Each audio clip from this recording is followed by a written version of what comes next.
guys! So I just literally got out the shower and I'm about to do my skincare. Wala akong ginawa sa face ko, like I just wash it with water because I want to try new products. And we're gonna start a new skincare challenge. Kasi ang Fresh, they sent yung kanilang tomato glass skin line. But the catch is, I know you guys know this already, and marami siguro sa inyo nakatry nito. Pero ang catch is, meron dito dalawang products, bagong products nila, okay? And that is what we're going to try. And it's going to be available by the end of November. So sakto, because today is November 8th. So by the time we're done with the skincare challenge or trial, 2 weeks, it's going to be available. I can post this video na. Okay, so let's dive into it. By the way guys, this video is not sponsored. I just really thought of doing another skincare challenge gaya ng ginawa natin sa VT Cosmetics because it's so much fun. And so before we go into the products, ito muna ang aking before skin.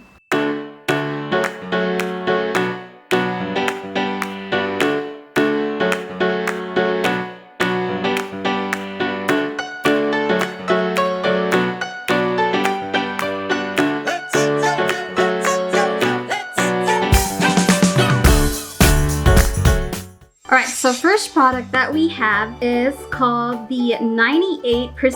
Is that right? Okay, 98% Tomato Glass Skin Makeup Cleansing Balm. Melts and cleanses dirt and impurities. So I won't be able to use it today because I don't have makeup on. Probably tomorrow because I'm going to put makeup on tomorrow. This is a dye-free, alcohol-free, paraben-free, mineral-free, and benzophenin, whatever. Free.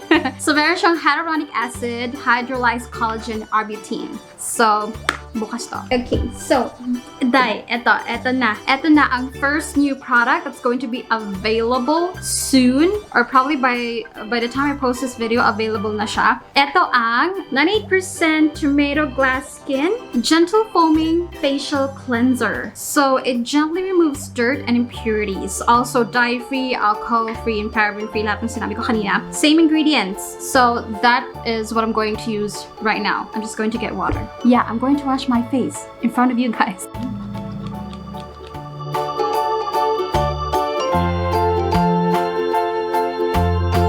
Honestly, I'm not really sure if like foaming cleansers actually cleanses your... Because it's like bula lang. Alam mo yun? Pero we'll see. So I'm going to hilamos muna. I'll be back. Okay guys, so next step, this is the 98%, how many times am I going to read that? 98% Tomato Glass Skin Micro Polish Facial Scrub. And this is, I think this is one of the new products. Yeah, it is one of the new products. So exfoliates and removes skin aging, dullness with double polishing power of a normal scrub. So meron siyang lycopene, hyaluronic acid, and glycolic acid. And it's made in Korea. Oh, made in Korea and it's sealed.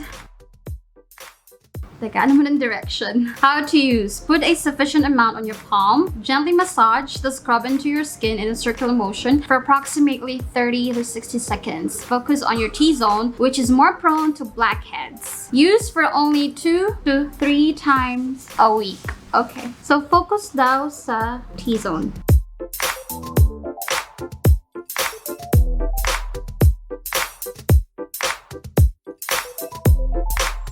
Okay, so they also sent me yung vitamin C serum soap. It's for the face and body. Pero since like I already used it on my face, some of the products, I'm going to use this for my body, but I can't use it today, so I'm going to use it tomorrow. Alright, so next step is I have here the vitamin C serum sheet mask. Because if I'm not mistaken, dun sa parang Korean steps, this is not the last part. I think eto yung last part. Dapat. Yung 98% glass skin soothing gel lotion. And this is like the last thing you're going to put on your skin. If I'm wrong, okay lang yan. Lahat naman yan mapupunta sa skin. So I'm going to use this one muna.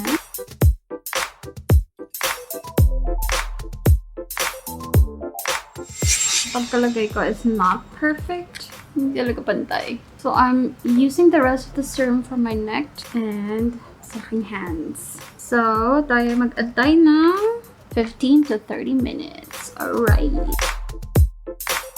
Alright guys, it's time to take off the mask.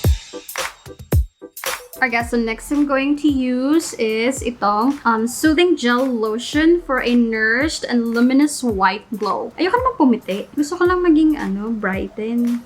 Saan ba papuputi? So this is what it looks like. Walang pang scoop, but it's okay. Wait, hindi ko ba binasa yung instruction? Direction: apply a generous amount to moisturize dry skin. To feel a more soothing effect, store lotion for about 30 minutes in refrigerator. Oh my god. Sige, bukas. Pero a little goes a long way, you guys. Parang isang jar sang taon mong gagamitin. Okay, so we're done with the face. Last two products, you guys. And eto yon. First, we have the Sugar Lip Scrub. Ang cute ng packaging. So how do you open this? Apply a thin, even layer and gently massage all over your lips in a circular motion.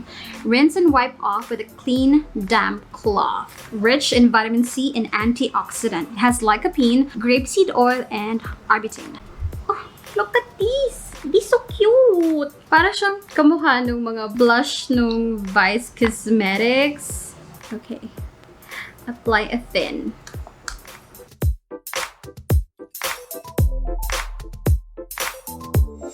Ano nga, init siya. Hindi siya masarap, guys. Okay? Hindi masarap? Okay, so next step is yung lip therapy mask and rejuvenating lip mask, rich in vitamin C and antioxidant, and same ingredients. Cutie pie. So, ayan ang kanyang applicator.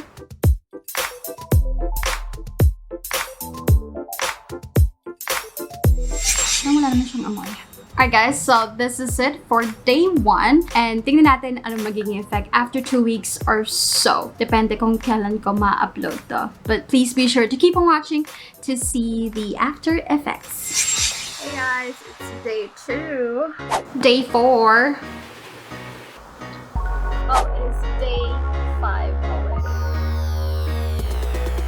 I'm going to use your micro polish facial scrubber.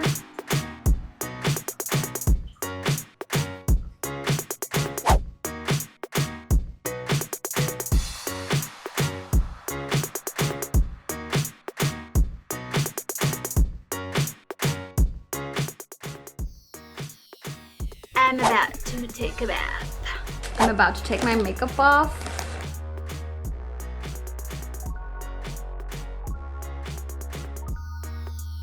Don't know what day it is, but one thing is for sure, malapit na ako matapos sa 2-week challenge. I am nearing the end of the second week. Hello guys! It is actually day 20 something. Hindi ko na alam. Magde-December na tayo. Sin konting tumbling na lang December na tayo. So, before I give you my final thoughts, let me just give you what my skin looks like now.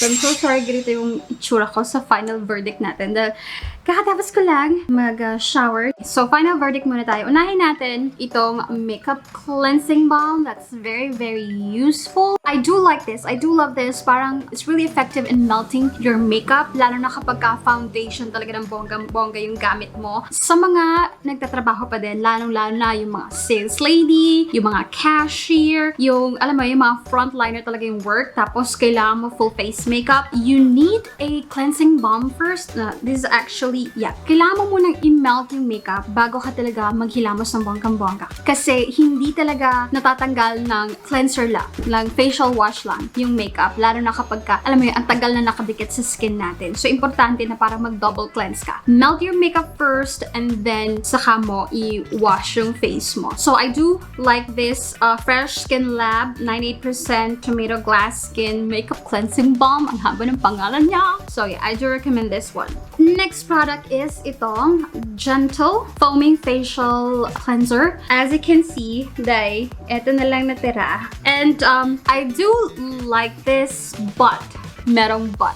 I do like this in a way na talaga naka-cleanse yung face ko. Okay, it's a good facial cleanser. As you can see, wala naman akong parang violent reaction to it. So, it means hindi na-irritate yung skin ko dito. So, my skin kind of likes this one. What I don't like is I'm not really a fan of foaming facial cleansers. Ayoko yung pag-press ko, foam na siya. Like, don't foam the product for me. I want to foam it myself. I'm just not a fan of yung mga foaming. Yung mga foam na talaga. Pag-press mo pa lang, paglabas pa lang ng product, foam na siya. I want me, myself, and I to foam or to lather the product itself. Next product, yung kanilang micro polish facial scrub. Now this one, you guys, this is quite different from other facial scrubs. Kasi this one is very, very light on the skin. It's very gentle. Hindi siya yung katulad ng St. Ives apricot scrub or whatever scrub they have na pag ginanon mo, like it's really magaspang. But this one, it's really mabait. Hindi siya bumubula. Hindi siya creamy whatsoever. If you want to try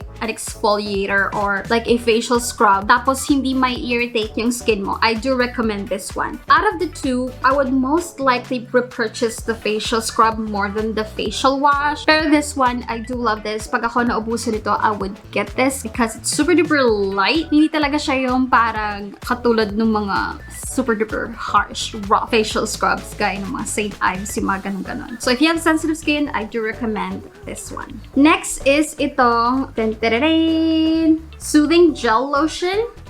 Kakalagay ko lang. This one, you guys, I think ito, sa lahat ng mga products na na-mention ko, ito yung nagbibigay sa'yo ng sorta kinda glass skin, sorta kinda fresh-looking skin. Ito yung parang finisher eh. So, this one, I also like kasi parang siya yung finisher. Siya yung nagbibigay talaga ng dewiness on the skin. I do recommend this one. What I just don't like, you guys, is the packaging itself. Like, ito, pampakalat to eh. I don't like the packaging. Kung sana ginawa nilang parang bottle. Para alam mo yun, tak-tak na lang tayo. Yung lip products, you guys. This is the Sugar Lip Scrub and this is the Lip Therapy Mask. Itong Sugar Lip Scrub, I'm not a fan. It's not my favorite. It's not bad. Okay, wala akong naging negative reaction sa kanya. O hindi niya natatanggal yung mga dead skin. Alam mo yun, mas natatanggal pa ng toothbrush ko. I don't like this one. But itong lip therapy mask, this one I love. This one I like. It does moisturize my lips. So I do recommend this one. So I do recommend this one more than the lip scrub. Okay. Oh my God! Yung vitamin C serum soap. Hindi ko na siya mapakita sa inyo, guys, because it's like super nipis na. Kasi yun na talaga yung ginamit kong sabon every day. Okay. So what I like about it is yung mesh. And kudos sa Skinlab. Parang lahat ng soaps nila may mesh because para na siyang loofah. Alam mo yun? Tapos mabilis bumula. Yung soap, the effect, I don't think 3 weeks is enough to see an effect.